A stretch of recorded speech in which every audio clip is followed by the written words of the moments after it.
কোরআন এবং হাদিসের আলোকে কিছু কথা পেশ করব ইনশাআল্লাহ তাআলা। রাসূলকে ভালোবাসা, রাসূলকে মহব্বত করা, রাসূলের সাথে ইশক, এটা হলো ঈমানের গুরুত্বপূর্ণ অংশ। ইশক এবং মহব্বত যদি রাসূলের সাথে কারো না হয় তাহলে তার ঈমান কামেল হতে পারে না। কবি বলেছেন, इश्क़ महबूब खुदा जिस दिल में हासिल नहीं, लाखों मुमिन हो मगर ईमान में कामिल नहीं। रसूल करीम सल्लल्लाहु अलैहि वसल्लमेर मोहब्बत যদি কারোর মধ্যে পরিপূর্ণভাবে না থাকে তাহলে সে কামেল ঈমানদার হতে পারবে না। এই জন্য আল্লাহ সুবহানাহু ওয়া তাআলা এই আসমান, জমিন, গ্রহ, নক্ষত্র যা কিছু আছে সব কিছু মুহাম্মদুর রাসূলুল্লাহ সাল্লাল্লাহু আলাইহি ওয়াসাল্লামের উসিলায় আল্লাহ তাআলা সবকিছুকে সৃষ্টি করেছেন। চিৎকার করে বলেন সুবহানাল্লাহ। রাসূল যদি আগমন না করতেন তাহলে আল্লাহ সুবহানাহু ওয়া তাআলা আসমান, জমিন, এই যে বিশাল যে কায়নাত, এই কায়নাতকে আল্লাহ তাআলা সৃষ্টি করতেন না। রাসূলের জন্যই, রাসূলের মহব্বতে, রাসূলের জন্যই আল্লাহ সুবহানাহু ওয়া তাআলা এই পৃথিবীতে সৃষ্টি করেছেন। জোরে বলেন না সুবহানাল্লাহ।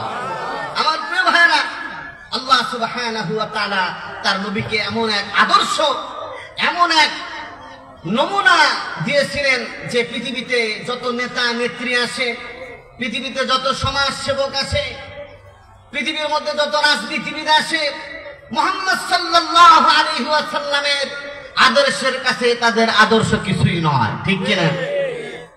মুহাম্মদ সাল্লাল্লাহু আলাইহি ওয়াসাল্লাম মানবতার জন্য যে কাজ করে গেছেন, এই পৃথিবীর মানুষের জন্য যে অবদান রেখে এই পৃথিবীর বুক থেকে বিদায় নিয়েছেন, পৃথিবীর ইতিহাসে একজন মানুষ আপনারা দেখাতে পারবেন না মুহাম্মদ সাল্লাল্লাহু আলাইহি ওয়াসাল্লামের মতো এত অবদান, এত কাজ অল্প সময়ের মধ্যে ৬৩ বছরের জিন্দেগিতে এত কাজ করেছে, এমন কোন প্রমাণ কেউ দেখাতে পারবেন না। ঠিক কিনা বলেন?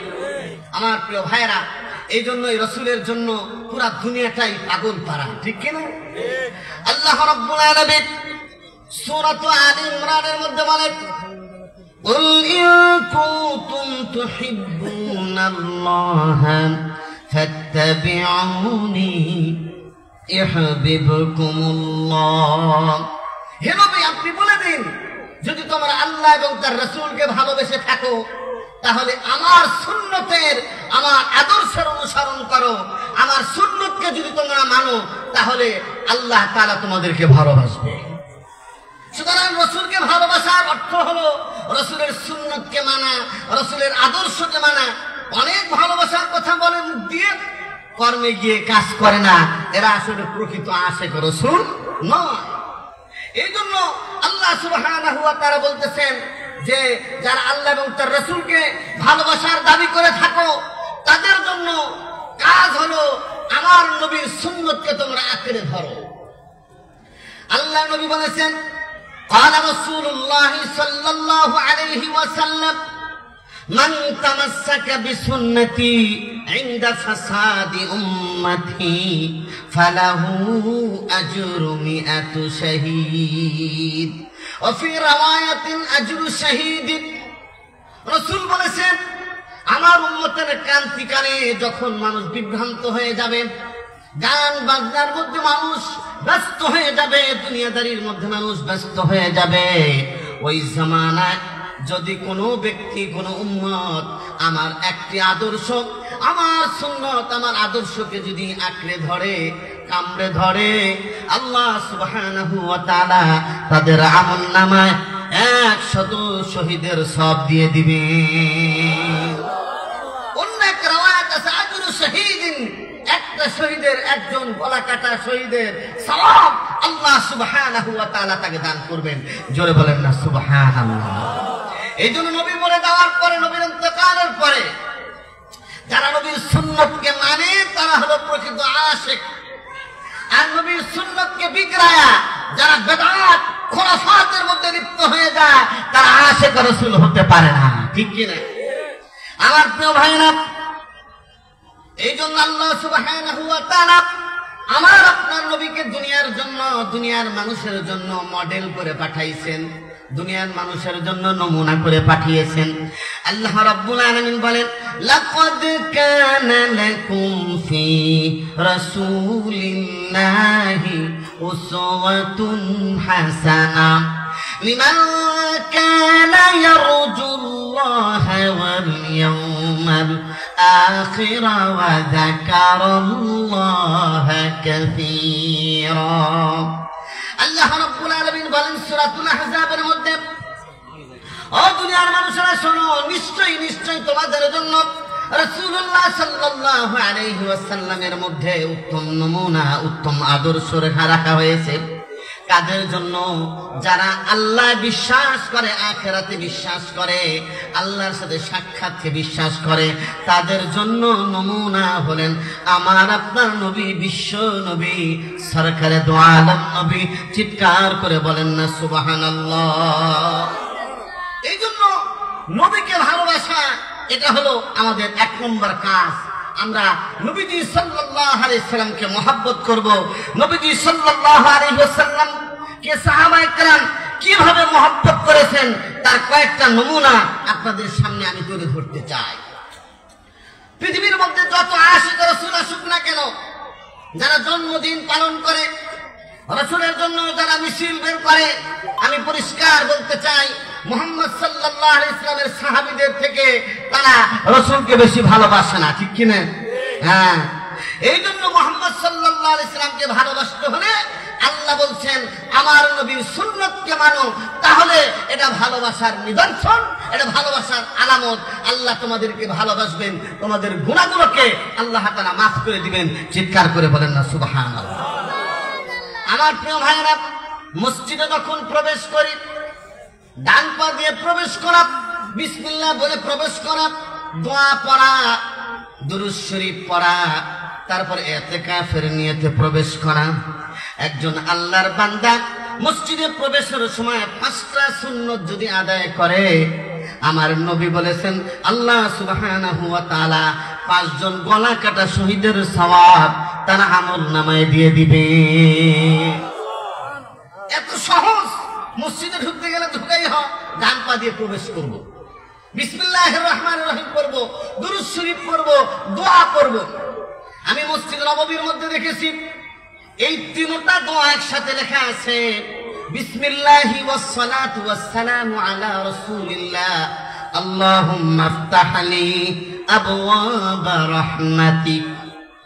ডান পা দিয়ে প্রবেশ করবেন আর ইতিকাফের নিয়তে প্রবেশ করবেন। জোরে বলেন সুবহানাল্লাহ। আমার প্রিয় ভাইরা, এই জন্য সাহাবায়ে কেরামের নবী প্রেমের কয়েকটা ঘটনা আপনাদের সামনে আমি তুলে ধরতে চাই। 1 নম্বর ঘটনা হলো হযরত আব্দুল্লাহ ইবনে জুবাইর রাদিয়াল্লাহু তাআলা আনহু, রাসূলের প্রিয় একজন সাহাবী, রাসূলের খেদমত করতেন। প্রত্যেকটি সাহাবী কি করতেন? রাসূলের খেদমত করতেন। খেদমতে খোদা মেলে, ঠিক কিনা বলেন? আর ইবাদতে জান্নাত। এই জন্য সাহাবায়ে কেরাম রাসূল করিম সাল্লাল্লাহু আলাইহি ওয়াসাল্লামের খেদমত করতেন। হযরত আব্দুল্লাহ ইবনে আব্বাস রাদিয়াল্লাহু তাআলা আনহুমা, রাসূলের চাচা, ছোট মানুষ, কিন্তু রাসূলের খেদমত করেছিলেন। চাচা হয়ে রাসূলের খেদমত, হ্যাঁ, চাচা হয়ে রাসূলের খেদমত। রাসূল বাথরুমে গেছেন, টয়লেটে গেছেন, বাইতুল খালায় গেছেন। রাসূলুল্লাহ সাল্লাল্লাহু আলাইহি ওয়াসাল্লাম বের হওয়ার পর ওযু করবেন, মিসওয়াক করবেন, পাক সাফ হবেন। এই জন্য হযরত আব্দুল্লাহ ইবনে আব্বাস, ছোট বালক, যুবক, হ্যাঁ, একেবারে 7-8 বছর বয়স। রাসূলের যখন ইন্তেকাল হয় তখন আব্দুল্লাহ ইবনে আব্বাসের বয়স হলো মাত্র 12 বছর। বুখারীতে আছে কয় বছর? 12 বছর। কেন ওই সময় আরো ছোট। রাসূল আসছেন, দেখা গেছে সাথে সাথে হ্যাঁ পানির ব্যবস্থা, মিসওয়াকের ব্যবস্থা, হ্যাঁ, আরামমতো ওযু ইস্তেঞ্জা করার ব্যবস্থা। এটা দেখে ওযু করার পরে আল্লাহর নবী এত খুশি হয়েছেন, বলতেছে আব্দুল্লাহ ইবনে আব্বাসের মাথায় হাত দিয়ে দোয়া করেছেন। বুখারীর মধ্যে আছে, আল্লাহুম্মা আল্লিমহুল কিতাব ওয়া ফাক্কিহু ফিদ্দীন। হে আল্লাহ, আমার এই চাচাকে তুমি কিতাবুল্লাহর জ্ঞান, কিতাবুল্লাহর তাফসীর বুঝায় দাও, আর দ্বীনের ফাকাহাত বুঝ হযরত আব্দুল্লাহ ইবনে আব্বাসের মধ্যে ঢুকায় দাও। জোরে বলেন না সুবহানাল্লাহ। আব্দুল্লাহ ইবনে আব্বাস এই রসুলের দোয়াতে চমকে গেছেন। জোরে বলেন না সুবহানাল্লাহ। হযরত আবু হুরায়রা রসুলের খেদমত করে চমকায় গেছেন। 5000-এর উপর হাদিস বর্ণনা করেছেন হযরত আবু হুরায়রা রাদিয়াল্লাহু তাআলা আনহু।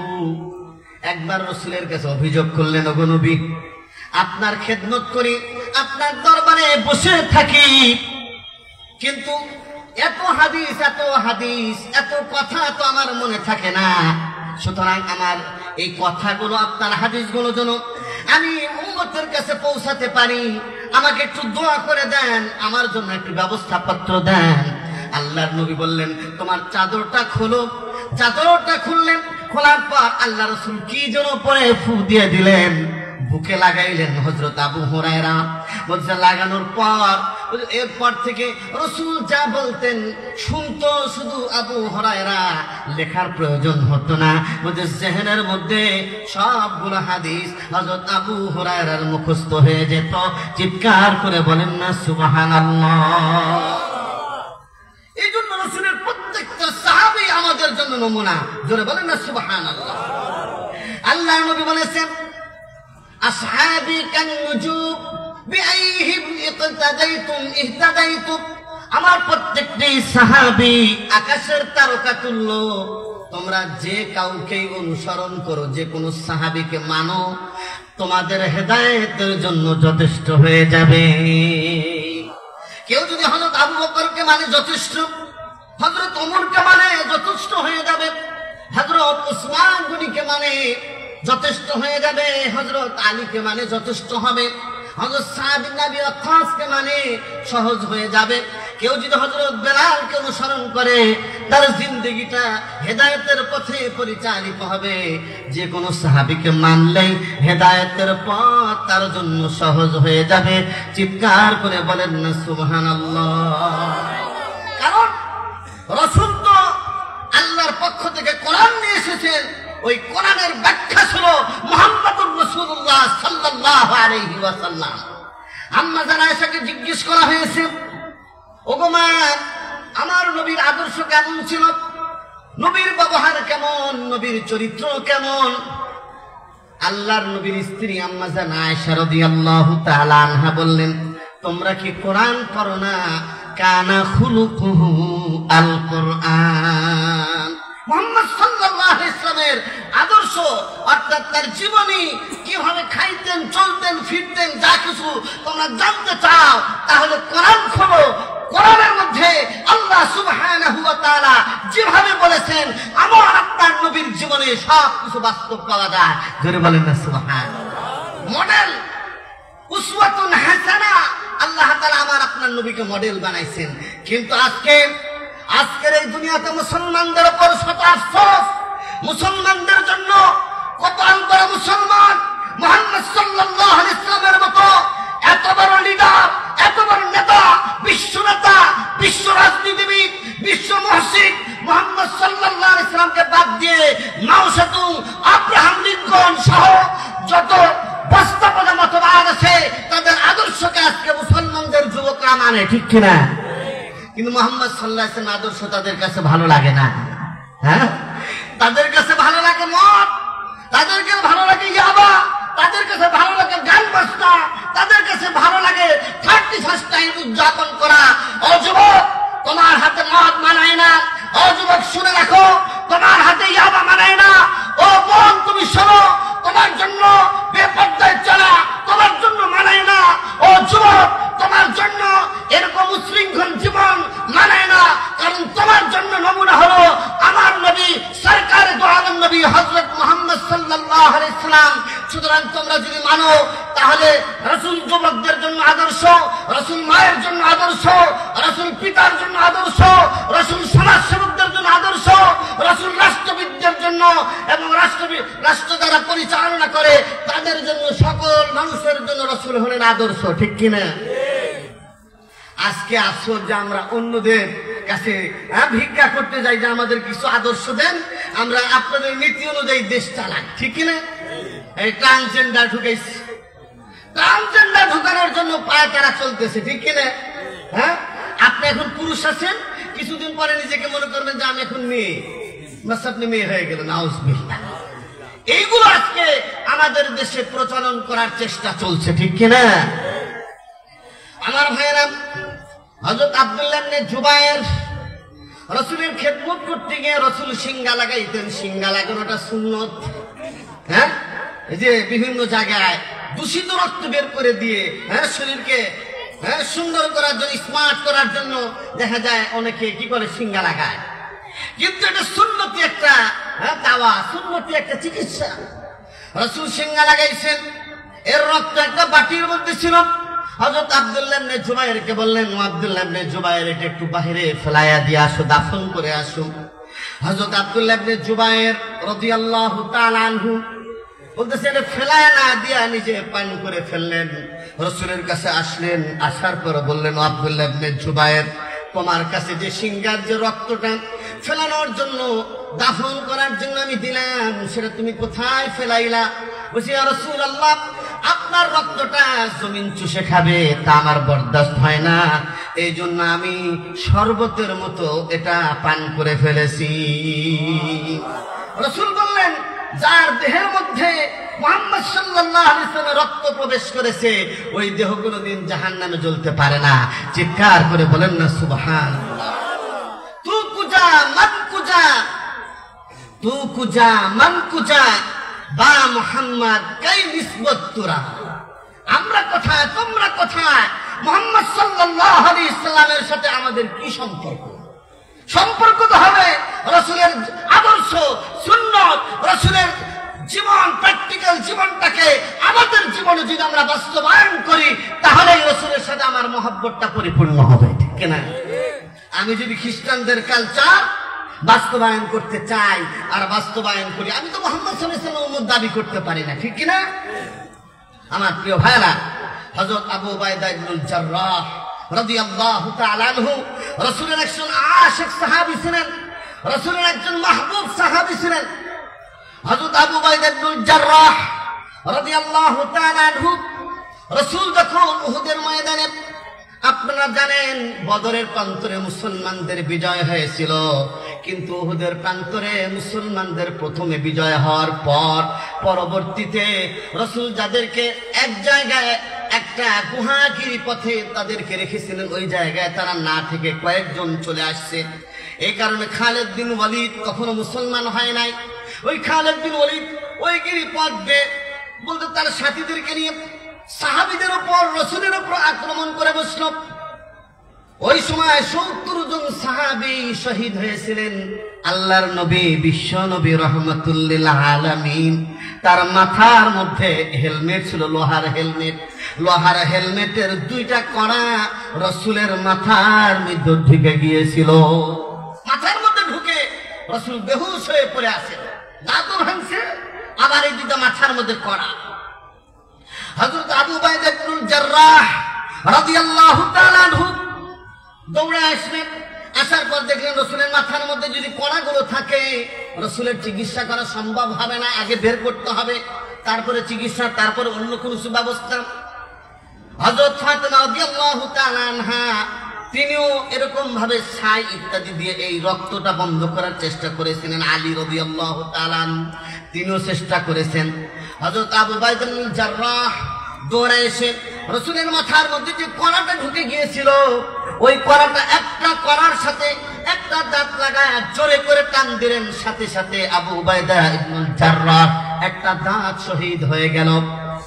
কিন্তু তিনি ক্ষান্ত হলেন না, নীরব হয়ে গেলেন না।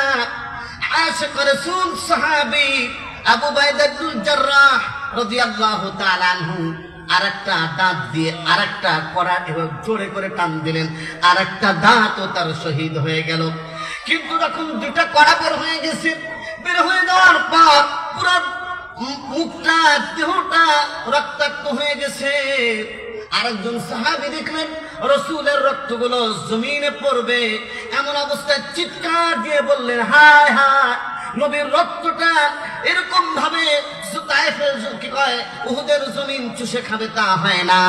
হযরত মালিক ইবনে সিনান রাদিয়াল্লাহু তাআলা আনহু দৌড়ায় এসে বলতে চেটে চেটে রাসূলের চেহারার মধ্যে পুরা দেহের মধ্যে যত জায়গায় রক্ত ছিল সবগুলো চেটে খেয়ে ফেলে বলতেছে এমন এরকম সব চেটে খেলেন। রাসূল বললেন লান তামাসসাকান নার, ও মালিক ইবনে সিনান তোমার দেহের মধ্যে আমার রক্ত ঢুকে গিয়েছে, সুতরাং জাহান্নামের আগুন তোমাকে স্পর্শ করবে না। চিৎকার করে বলেন না সুবহানাল্লাহ। দুরফশানি নে तेरे कतरों को दरिया कर दिया, दिल को रोशन कर दिया, आँखों को बीना कर दिया। रसूल तार এই হেদায়েতের আলো ছড়িয়ে দিয়েছিলেন, চতুর্দিকে সারা দুনিয়াতে হেদায়েত আলো ছড়িয়ে দিয়েছিলেন। বলতেছে যারা মূর্খ, যারা রাস্তা চিনত না, তারা হাদি হয়ে গেছে। জোরে বলেন না সুবহানাল্লাহ। খোদ না তেরা পর গैरों के हादी बन गए, क्या नजर थी जिसने मर्दों को मसीहा कर दिया। ইসলাম সে তো পরশ মালিক, তারা পেয়েছে কে খুঁজি, পরশে তাহার শোনা হলো যারা, তাদের এই মোরা বুঝি, তারাই হলেন সাহাবায়ে কেরাম। ঠিক কিনা বলেন? আল্লাহ বলেছেন রাদিয়াল্লাহু আনহুম ওয়া রাদু আন, আল্লাহ সাহাবীদের উপর সন্তুষ্ট, সাহাবায়ে কেরাম আল্লাহর উপর সন্তুষ্ট। চিৎকার করে বলেন সুবহানাল্লাহ। উলাইকাল্লাযীনা ইমতাহানাল্লাহু কুলুবাহুম লিত্তাকওয়া। আল্লাহ তাআলা বলেন তাদের অন্তরগুলোকে আল্লাহ সুবহানাহু ওয়া তাআলা তাকওয়ার জন্য মনোনীত করেছিলেন। এই জন্য হবে কি বলে যে ওই যুগে যদি আমি থাকতাম তাহলে আমি একেবারে রাসূলকে এত মহব্বত করতাম, সাহাবীদের থেকে আমি উপরে চলে যেতাম। ঠিক কিনা বলেন? নবী সাহাবী এটা ইলেকশনের মতো ভোট দিয়ে নির্বাচিত করার মতো বিষয় না, হ্যাঁ, এটা সিলেকশন করার মতো বিষয় না, এটা আল্লাহর পক্ষ থেকে নির্বাচিত হয়। ঠিক কিনা বলেন? আল্লাহু ইস্তাফি মিনাল মালাইকাতি রুসুলান ওয়া মিনান নাস।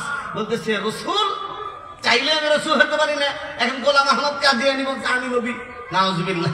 আনা কিন্তু রাসূলকে বলছেন আনা খাতামুন নাবিয়্যিন লা নাবিয়্যা বাদি, আমি সর্বশেষ নবী, আমার পরে কোন নবী নাই। ঠিক কিনা? এই জন্য প্রিয় ভাইরা আমার, মালিক ইবনে সিনান রাসূলের রক্তগুলো চুষে খেয়ে ফেললেন, আর রাসূল বললেন লান তামাসসাকান নার। রাসূল যখন আব্দুল্লাহ ইবনে কিমিয়া বিশাল বড় একটা পাথর আমার আপনার নবীর চেহারার উপর মাথাকে লক্ষ্য করে মারছে, হেলমেটের দুটা কণা ঢুকে গেছে, দাঁতগুলো ভেঙে রাসূল পড়ে গেছেন। তাফসীরের কিতাবের মধ্যে আছে রাসূল বলতেছেন ইলাইয়া ইবাদাল্লাহ, ইলাইয়া ইবাদাল্লাহ, আল্লাহর বান্দারা আমার দিকে আসো, আমার দিকে আসো। এই অবস্থায় শয়তান কিন্তু বসে নাই। ঠিক কিনা বলেন? শয়তান ইন্না শাইতান মাজরাদ দাম, শয়তান মানুষের দেহের রক্তের সাথে সাথে চলতে থাকে। ঠিক কিনা? শয়তান পুরো উহুদের ময়দানে ছড়িয়ে দিল কদপতিলা মুহাম্মদ, মুহাম্মদ সাল্লাল্লাহু আলাইহি সাল্লাম এই দুনিয়ার বুকে নাই, মুহাম্মদ শহীদ হয়ে গেছে। রাসূলের সাহাবীরা তরবারিগুলো ছেড়ে দিলেন, তরবারিগুলো ছেড়ে দিয়ে রাসূলের সাহাবীরা বলেন কার জন্য লড়াই করব, কার জন্য জিহাদ করব, কার জন্য যুদ্ধ করব? যাকে সামনে রেখে যুদ্ধ করব সে তো আর দুনিয়ার বুকে নাই। এই কথাটা মদিনার মধ্যে ছড়ায় গেছে। মদিনার বাচ্চারা বলতে মায়ের স্তনে মুখ লাগায় না, পুরা মদিনার মধ্যে কান্নার রোগ পড়ে গেছে। আল্লাহর নবী মুহাম্মদ সাল্লাল্লাহু আলাইহি ওয়াসাল্লাম এই দুনিয়ার বুকে নাই, এই জন্য পুরা মদিনা নীরব নিস্তব্ধ হয়ে গেছে। একজন মহিলা সাহাবিয়া একটা উটের উপর সাওয়ার হয়ে আমার আপনার নবী রাহমাতুল আলাম নবীকে দেখার জন্য এরকম আসতেছে। রাস্তায় দেখা হয়ে গেছে, বলছে তুমি কি জানো তোমার কলিজার টুকরা সন্তান দুনিয়া থেকে বিদায় হয়ে উহুদের প্রান্তরে শহীদ হয়ে গেছে। ওই মহিলা বলতেছে ভাই আমি তোমার সন্তান শহীদ হয়ে গেছে, কোথায় আমি জানতে চাই না, আমি আপনাকে জিজ্ঞেস করি, আল্লাহর নবী বেঁচে আছেন কিনা বলেন। এভাবে করে বেহুশ হয়ে সামনে অগ্রসর হয়। অগ্রসর হলে বলছে যে দেখো তোমার স্বামীও কিন্তু শহীদ হয়ে গেছে। আবার একটু অগ্রসর হয়, অগ্রসর হলে বলছে শোনো, তোমার পিতাও দুনিয়ার বুকে নাই, অনেক আত্মীয় স্বজন এরকম দুনিয়া থেকে তোমার বিদায় হয়ে গেছে। ওই মহিলা বলতেছে শোনো, আমি এই কথাগুলো শুনতে চাই না, আমার সন্তান শহীদ হয়েছে, আমার এরকম প্রাণের স্বামী শহীদ হয়ে গেছে, এটা আমি শুনতে চাই না, আমি শুনতে চাই না। আমার বাবার ইন্তেকাল হয়ে গেছে, শহীদ হয়ে গেছে। আমি জানতে চাই আমার নবী রহমতে আলম নবী কেমন আছে। একটু পরে দেখলো যে মুহাম্মদ সাল্লাল্লাহু আলাইহি ওয়াসাল্লাম বেঁচে আছেন, এরকম ভাবে বিশ্রাম দিচ্ছেন। রাসূলকে এক নজর দেখে বলতেছে কুল্লু মুসিবাতিন বাদাকা জালাল। সিরাতে মুস্তাফার মধ্যে আছে কুল্লু মুসিবাতিন বাদাকা জালাল। ইয়া রাসূলুল্লাহ, ও আল্লাহর নবী, আপনাকে দেখার পর আমার সন্তান হারানোর ব্যথা, স্বামী হারানোর ব্যথা, পিতা হারানোর ব্যথা, যত ব্যথা ছিল সমস্ত ব্যথা আমার শরীর থেকে নেমে গেছে, সব এখন তুচ্ছ। আপনি বেঁচে আছেন, এটাই হলো আমার জীবনের সবচেয়ে বড় পাওনা। জোরে বলেন না সুবহানাল্লাহ। শুধু ওজুদাস রাহমাতুল লিল আলামিন, সুজুদুদাস রাহমাতুল লিল আলামিন, মসজিদে রূহ হামারু এ জমিন। আল্লাহর নবী কত বড় দামি নবী ছিলেন। আল্লাহ রাব্বুল আলামিন আমার আপনার নবীকে রাহমাতুল লিল আলামিন করে পাঠাইছেন। জোরে বলেন না সুবহানাল্লাহ। নবী মুসলমানদের জন্য রহমত, পশু পাখির জন্য রহমত, কুল কায়নাতের জন্য রহমত। আল্লাহর নবী শুধু এলাকা ভিত্তিক নবী নন, বরং আমার আপনার নবী হলেন বিশ্ব নবী। এটা আমি কোনো বানানো কথা বলছি না, কোরআন থেকে আল্লাহ তাআলা বলছেন ওয়ামা আরসালনাকা ইল্লা রাহমাতাল লিল আলামিন। ওগো নবী, আমি আপনাকে পুরো দুনিয়ার জন্য, বিশ্ববাসীর জন্য রহমত করে পাঠাইছি। আল্লাহ তাআলা বলছেন কুল ইয়া আইয়ুহান নাস ইন্নী রাসূলুল্লাহি ইলাইকুম জামিআ। নবী বলে দেন, হে মানুষরা শোনো, আমি সবার নবী হয়ে আসছি। জোরে বলেন না সুবহানাল্লাহ। এজন্য যারাই মানবে তারাই হেদায়েত পাবে, ঠিক কিনা বলেন? হ্যাঁ, আজকে অনেক মানুষ আছে, হ্যাঁ, ওই হিন্দু পুরোহিতরা কি করে রাসূলের সমালোচনা করে। আবার অনেকেই ফেসবুকের মধ্যে স্ট্যাটাস দেয় রাসূলের জীবনী নিয়ে, আম্মা জান আয়েশা সিদ্দিকা রাদিয়াল্লাহু তাআলা আনহাকে নিয়ে, খাদিজা রাদিয়াল্লাহু তাআলা আনহাকে নিয়ে। নবীজির চরিত্র দ্বারা এরকম কলঙ্ক রোপণ করতে চায়, পরিষ্কার কথা, নবীর জীবনের মধ্যে কলঙ্কের কোনো ছাপ নাই। যারাই একথা বলে, আমরা বলতে চাই তারাই হলো ওই নগ্ন পল্লীর মধ্যে তাদের জন্ম হয়েছে, ঠিক কিনা বলে? তারা আসলে কি সঠিক কথাটা বলে না। এটা আমার কথা নয়, আল্লাহ সুবহানাহু ওয়া তাআলা নবীজির তারিফ করে, কসম করে নবীর চরিত্রের বর্ণনা দিয়েছেন, ঠিক কিনা বলেন? আমার ভাইরা, মক্কার লোকেরা নবীজিকে পাগল বলতো। মক্কার লোকেরা আমার আপনার নবীকে গণক মনে করত। মক্কার লোকেরা আমার নবীকে চরিত্রহীন বলতো। আল্লাহ রাব্বুল আলামিন সূরাতুল কালামের মধ্যে বললেন নূর ওয়াল কলামি ওয়া মা ইয়াসতুরুন মা আনতা বিনিআমাতি রাব্বিকা বিমাজনুন। আল্লাহ বলছেন, ওগো নবী, কলমের কসম, কলম দ্বারা তার কসম, আল্লাহর রহমতে, আল্লাহর নিয়ামতের দ্বারা আপনি পাগল নন। ওয়া ইন্না লাকা লাআজরান গায়রা মামনুন।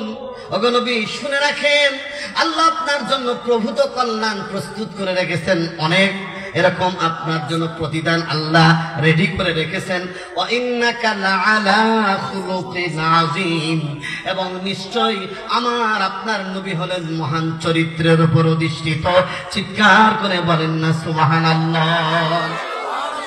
কোন নবীকে খুলুকে কারিমা দেওয়া হয়েছিল, হ্যাঁ, কোন নবীকে এরকম ভাবে খুলুকে হাসানা দেওয়া হয়েছিল, কিন্তু আমার আপনার নবীকে আল্লাহ সুবহানাহু ওয়া তাআলা সমস্ত মানুষদের সমালোচনাকারীদের সমালোচনাকে অপনোদন করে আল্লাহ বললেন ওয়া ইন্নাকা লাআলা খুলুকিন আযীম, ও নবী আপনি হচ্ছেন শ্রেষ্ঠ সম্মান, শ্রেষ্ঠ চরিত্রের উপর অধিষ্ঠিত। চিৎকার করে বলেন না সুবহানাল্লাহ। এরকম চরিত্র পৃথিবীর আর হতে পারে না।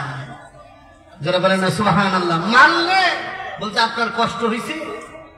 রাসূলকে হত্যা করার জন্য বুখারীতে আছে দুসুর নামক এক ব্যক্তি তরবারি ধরেছে, রাসূলকে হত্যা করবে, খুন করে দিবে। যখনই তরবারি ধরেছে রাসূলের সিনা বরাবর, এটা রাসূলের মুআজিজা ছিল, তরবারিটা এরকম ভাবে পড়ে গেল। রাসূল তরবারিটা উঠাইলেন, উঠানোর পর বললেন দুসুর আমার হাত থেকে তোমাকে কে বাঁচাবে? তুমি আমার থেকে কেমন আচরণ কামনা করো, ঠিক কিনা? বলতেছে রাসূল বললেন শোনো, তুমি যেরকম আচরণের কথা বলবে, যা চাইবে আমি তাই করব। আপনি তো উন্নত চরিত্রের অধিকারী, আপনি হলেন শ্রেষ্ঠ বংশের খানদানের মানুষ, আপনার কাছে ভালো ব্যবহার চাই। আল্লাহর নবী সাল্লাল্লাহু আলাইহি সাল্লামকে খুনিকে মাফ করে দিলেন। আর আমরা পরস্পরে থাকি, একদল আর একদল দেখতে পারি না, ঠিক কিনা বলেন? হ্যাঁ, এখন আমার একদল দেখলাম হুজুরদেরকে পর্যন্ত হুমকি দিতেছে। হুজুররা যেহেতু মাঝে মাঝে বিভিন্ন কথাবার্তা বলে, এই জন্য তারা আবার হুমকির সুরে কথা বলতেছে, ঠিক কিনা বলেন? পরিষ্কার কথা, আলেম ওলামাদেরকে হুমকি দিয়ে কেউ পৃথিবীর বুকে টিকতে পারে নাই, ঠিক কিনা? বিগত সময়ে টিকতে পারে নাই, বর্তমানেও টিকবে না, ভবিষ্যতেও টিকবে না। কারণ আমরা কোন স্বার্থের কারণে কথা বলি না, আমরা কথা বলি দ্বীনের জন্য। আমরা কথা বলি যে পাওয়ার হলেন সুপ্রিম পাওয়ার মুহাম্মদ সাল্লাল্লাহু আলাইহি সাল্লামের পাওয়ারে আমরা কথা বলি। দুনিয়ার কিসরাকে আমরা টালমাটাল করে দিয়েছি, পারস্যকে আমরা টালমাটাল করে দিয়েছি। আমরা অর্ধ পৃথিবী কেন, পৃথিবীর 3 ভাগের 2 ভাগ আমরা শাসন করেছি। সুতরাং আমাদের সাথে যদি লড়তে আসে, লড়তে তো পারবে না। তাদের বংশ, তাদের জন্ম এবং তাদের ইতিহাস তারা বিকৃত করে ফেলবে, ঠিক কিনা বলে? তারা টিকতে পারবে না, ঠিক কিনা? এত সহজ না। টুপি পরে হাতে মাওলানা ফজলুর রহমান এখানে 3টা মাদ্রাসা করছে, আলহামদুলিল্লাহ। কত সুন্দর জামুন মাদ্রাসা।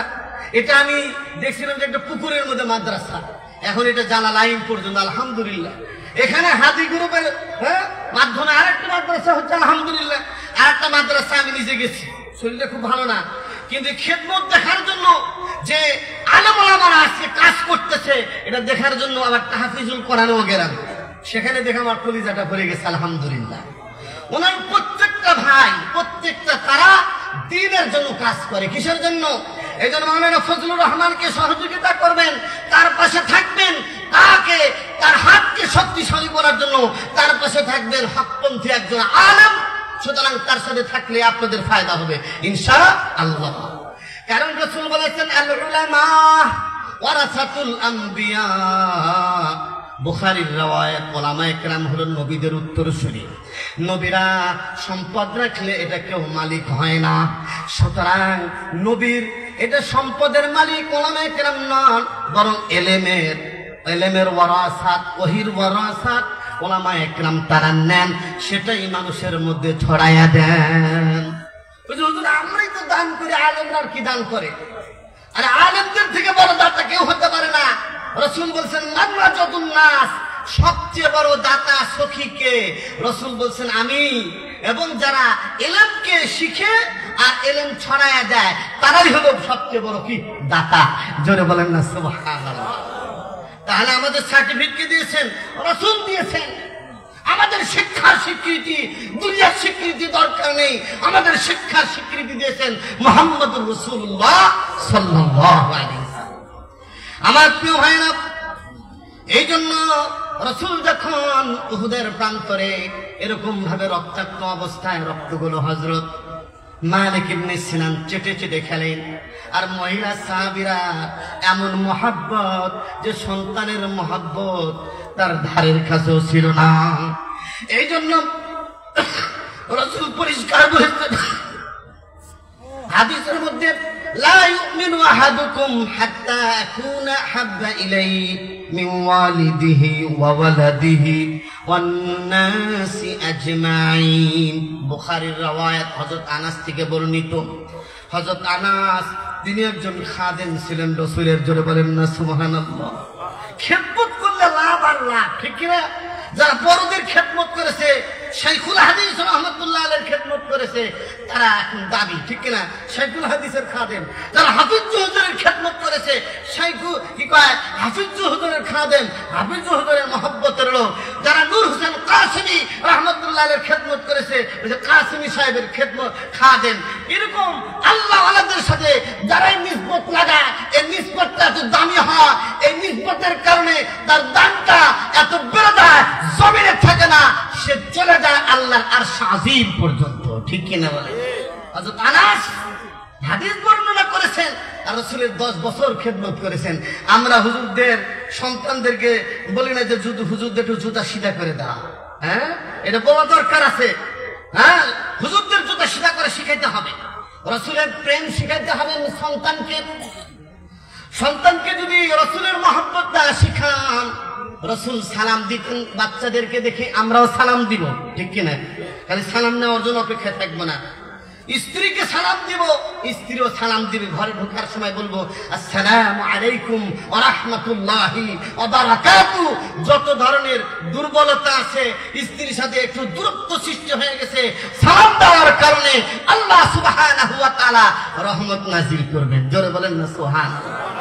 সব দলের লোকেরা যদি পরস্পরে একে অপরকে সালাম দেওয়া শুরু করে ঠিক মতো, তাহলে এদেশে গন্ডগোল লাগবে, বলেন? হ্যাঁ, আমি বলি আওয়ামী লীগের ভাইদেরকে যে আপনারা তো 15-16 বছর খাইছেন, ঠিক না? এখন ডিস্টার্ব থাকে না, তো লাফালাফি করার দরকার নেই, যে তোমরা খাও আর 5-10 বছর, তারপর আমরা একটু দেখবো নাকি, ঠিক কিনা বলেন? ওটাদেরকে একটু খাওয়ার সুযোগ দেওয়া দরকার আছে। খাওয়া দাওয়ার মধ্যে দুর্নীতি করা, চাঁদাবাজি করার কথা বলছি না, ঠিক না? একটু ইসলামের আলোকে এদের সাধারণ কথা বলছি, কারণ এদেশে আপনার জিয়াউর রহমানের শাসনে দেখেছেন, আপনারা প্রেসিডেন্ট হুসাইন মোহাম্মদের সাথে শাসন আপনারা দেখেছেন, আপনারা শেখ হাসিনার শাসনও দেখেছেন, শেখ মুজিবুর রহমানের শাসন আপনারা দেখেছেন, অনেক শাসন দেখেছেন। আবার আমরা দেখতে চাই সোনার মদিনায় মুহাম্মদুর রাসূলুল্লাহ সাল্লাল্লাহু আলাইহি ওয়াসাল্লামের শাসন ব্যবস্থা, এটার পক্ষে কারা কারা আছে? নারে তাকবীর, নারে তাকবীর। কোরআন সুন্নাহর আলো, আল কোরআনের আলো, আল হাদিসের আলো, আল উলামা যেখানে, ইসলাম আছে যেখানে, আলহামদুলিল্লাহ সবাই ঐক্যবদ্ধ থাকতে হবে, ঠিক কিনা বলেন? দেশ রক্ষার জন্য, ইসলাম রক্ষার জন্য, মসজিদ মাদ্রাসা ইমারতকে রক্ষার জন্য ঐক্যবদ্ধ থাকতে হবে। মুসলমান রাজি আছেন? আমার ভাইরা, আবু দুজাইনা আমার নবীকে কত মহব্বত করতেন। হাদিসের কিতাবের মধ্যে এসেছে উহুদের ময়দানে চতুর্দিক থেকে তীর বল্লম ছোড়া শুরু করে দেওয়া হলো। রাসূলের সাহাবী আবু দুজানা রাসূলকে এরকম ঘেরাও করে নিয়ে থাকলেন, জোরে বলেন না সুবহানাল্লাহ। এমন ঘেরাও করলেন, চতুর্দিক থেকে রাসূলের পিঠটা দেন নাই, বুকটা রাসূলের সাথে লাগায় দিচ্ছেন। পিঠটা দেখা গেল এত বল্লম আর তীরের আঘাত, প্রায় 70-এর উপর আঘাত। হ্যাঁ, সুবহানাল্লাহ বলেন। হ্যাঁ, হযরত আবু দুজানা, হযরত তালহা রাদিয়াল্লাহু তাআলা রাসূলের জন্য উহুদের ময়দানে ঢালের মতো হয়ে গিয়েছেন।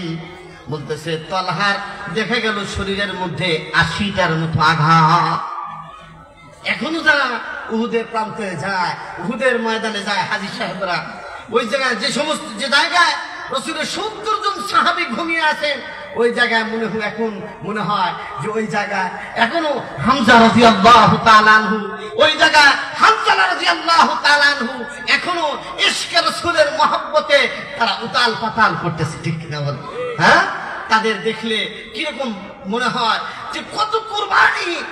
হ্যাঁ, এরকম জান্নাতুল বাকির মধ্যে গেলে 10,000 সাহাবী মাত্র কবর পাওয়া যায়। আর দুনিয়ার মধ্যে, পুরা দুনিয়ার মধ্যে বাকি সব সাহাবায়ে কেরাম ছড়িয়ে পড়েছেন। আজকে আমরা এই দিন ইসলামের দাওয়াত নিয়ে শুধু বাংলাদেশে পড়ে আছি। এই দাওয়াত নিয়ে ইন্ডিয়া যেতে হবে, এই দাওয়াত নিয়ে চীনে যেতে হবে, এই দাওয়াত নিয়ে আমেরিকায় যেতে হবে, এই দাওয়াত নিয়ে জার্মানিতে যেতে হবে, এই দাওয়াত নিয়ে আমাদেরকে সারা দুনিয়া সফর করতে হবে, ঠিক কিনা বলেন? সেই সফর করার জন্য দাওয়াতে আলমী মেহবুব আগামী কয় তারিখ? হ্যাঁ, 31শে জানুয়ারি, 1-2 ফেব্রুয়ারি, তাই না? প্রথম পর্ব। আর দ্বিতীয় পর্ব কি? 3, 4, 5 ওলামায়ে কেরামের তত্ত্বাবধানে, আলমী সুরার তত্ত্বাবধানে আমরা সবাই যাব। রাজি আছি তো ইনশাআল্লাহ? কারা কারা রাজি আছে ইস্তেমার ময়দানে?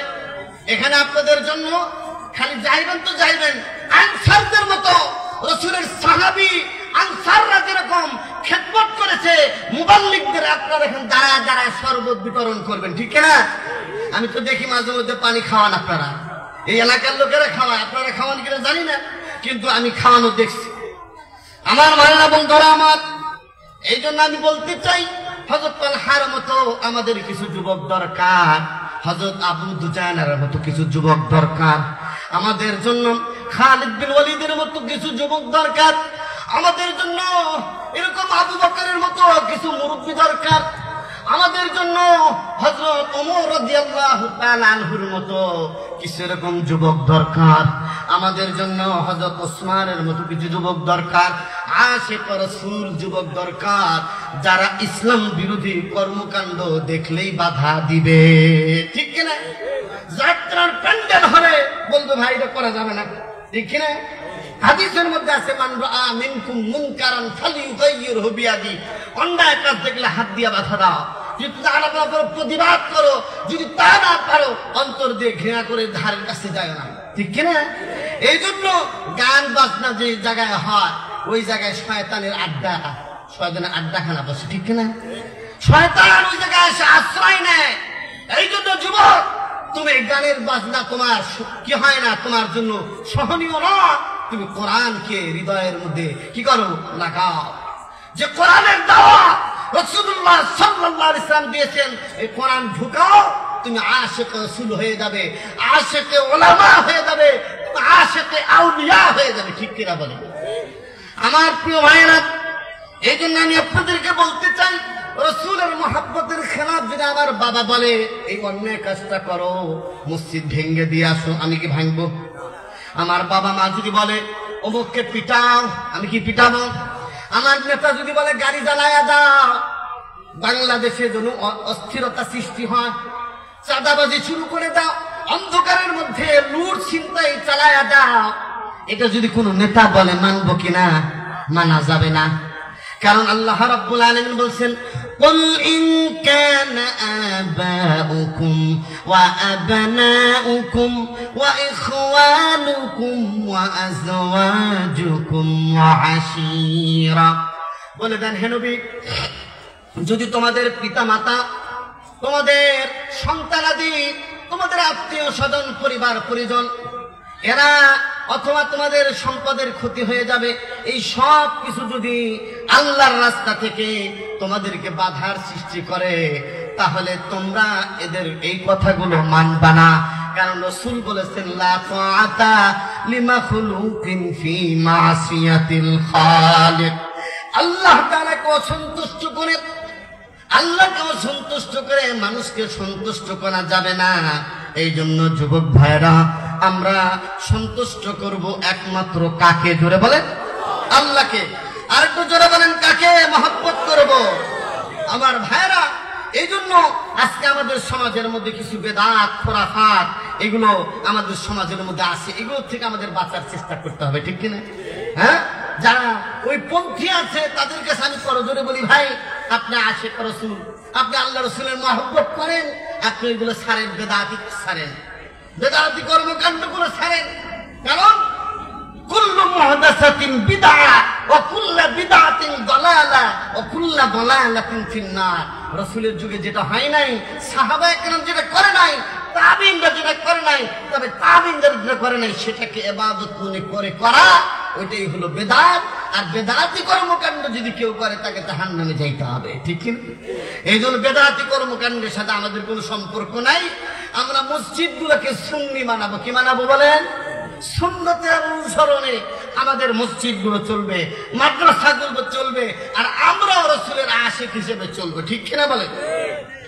আমার ভাইরা, হযরত জাফর রাদিয়াল্লাহু তাআলা আনহু রাসূলকে কতটুকু মহব্বত করতেন দেখেন।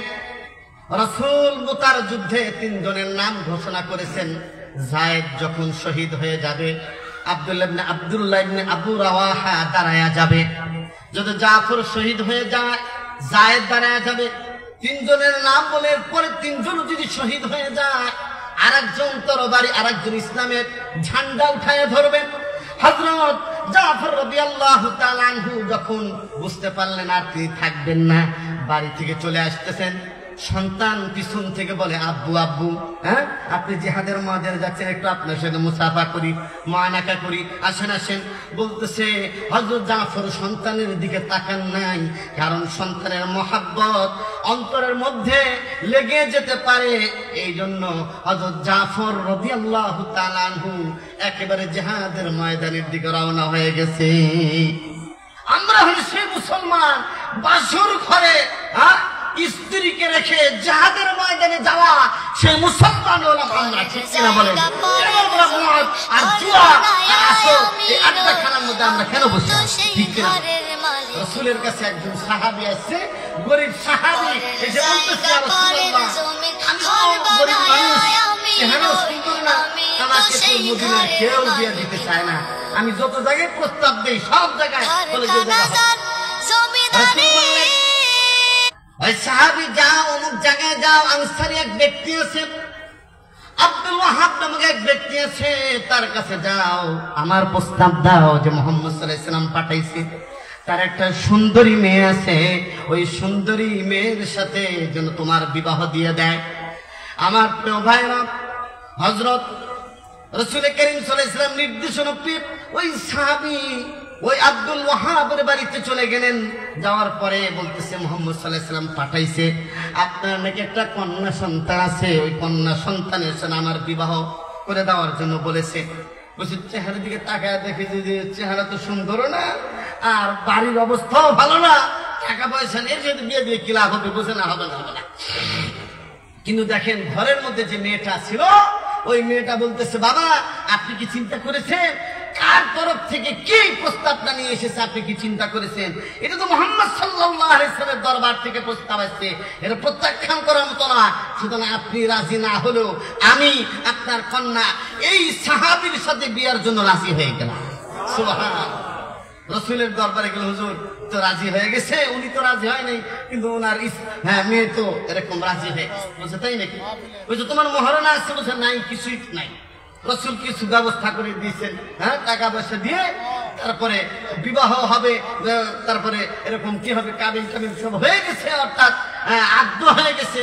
এর মধ্যে কিছু সামানা পত্র, আরো কিছু টাকা দিয়ে স্ত্রীর জন্য শাড়ি, স্ত্রীর জন্য গহনা গাঠি, আরো যা কিছু মোটামুটি দরকার এটা কেনার জন্য গেছে বাজার। এর মধ্যে দেখা যায় মদিনার রাস্তায় একজন ঘোষণা দিচ্ছে যে আল্লাহর নবী বলছেন যে জিহাদের ময়দানে তোমাদেরকে যেতে হবে, যার যা আছে তাই নিয়ে তোমরা জিহাদের ময়দানে বের হয়ে যাও।